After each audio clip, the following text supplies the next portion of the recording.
Okay, so right now we're going to put all the skills together that we've been going over.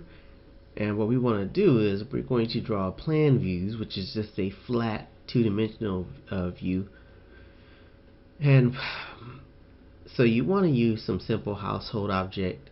In this case, it's a cup, and that's the cup side view. And then you'll draw these plan projections, and then you'll draw the perspective version. So what I did there is I just went in and I broke down the ellipse so that we get a pretty good solid construction. This is a combination of both pen and marker. Some of the exterior construction is done with the thinnest marker, and then the lightest gray going back in and doing some added construction, building out some of the shape and form of the cup, and then going back in with the thin pen to give a little bit more clarity to the dimension, adding a little bit of line weights, and then just completing the construction on the handle. Then after that, going back in with the number 5 to give the exterior and the visible sections just a little bit more line weight, so there's a bit more clarity in the drawing. Making sure you construct your cylinders is important, because when you start to draw things at angles, being able to divide that up and define that proper axis, and then adding the little dots around the circumference makes it easy to be able to plot the placement of where you need them to be. So this is a 1-point perspective version, drawing it from the underside.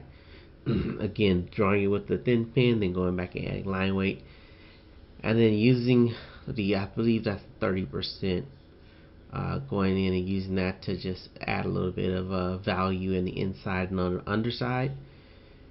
And then the little graphic shape is just a contrast element to help make the drawing separate, pop a little bit. So going back in and adding just a little bit more contrast in there as well.